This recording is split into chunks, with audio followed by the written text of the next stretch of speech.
Social మీడియాలో పిటిషనర్లు పెట్టిన పోస్టులు అసభ్యకరమైనవేనని, ఈ విషయంలో రెండో ఆలోచనే లేదని ఏపీ హైకోర్టు తేల్చి చెప్పింది. అసభ్యకర పదజాలంతో ఎదుటివారి గౌరవం, ప్రతిష్టకు భంగం కలిగించేలా పెట్టే పోస్టులను కట్టడి చేయాల్సిందేనని స్పష్టం చేసింది. సోషల్ మీడియాలో అసభ్యకర పోస్టులను నిరోధించేందుకు ఏం చర్యలు తీసుకుంటున్నారో వివరించాలని ప్రాసిక్యూషన్ను ఆదేశించింది.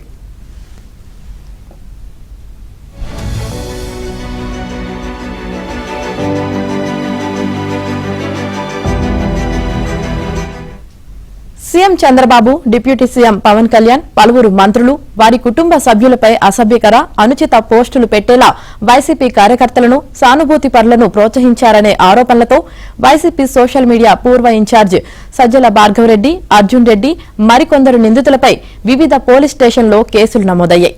ఈ కేసుల్లో ముందస్తు బెయిల్ మంజూరు చేయాలని నిందితులు పిటిషన్లు దాఖలు చేశారు.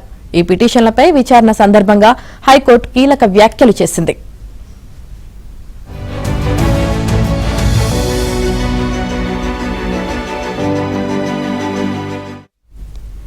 బిఎన్ఎస్ఎస్ సెక్షన్ 111లో కిడ్నాపింగ్, దోపిడీ, భూ ఆక్రమణలు, ట్రాఫికింగ్, సైబర్ క్రైమ్ తదితర తీవ్ర నేరాల గురించి ప్రస్తావించారని హైకోర్టు గుర్తు చేసింది.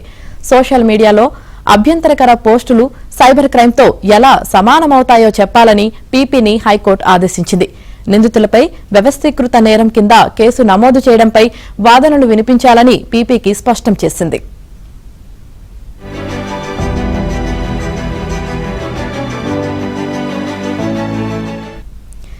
బిఎన్ఎస్ఎస్ సెక్షన్ 111 కింద కేసు నమోదు చేసేందుకు నిందితుడిపై అదే తరహా కేసుల్లో 2 ఛార్జ్షీట్లు నమోదై ఉండాలన్న వాదన సరికాదని, అలాంటి నిబంధన చట్టంలో ఎక్కడా లేదని, ఇది దేశంలోని వివిధ కోర్టుల అభిప్రాయం మాత్రమేనని హైకోర్టు తేల్చి చెప్పింది. ఈ వ్యవహారంపై స్పష్టత ఇవ్వాలని పిటిషనర్లను ఆదేశించింది. విచారణను 26కి వాయిదా వేసింది.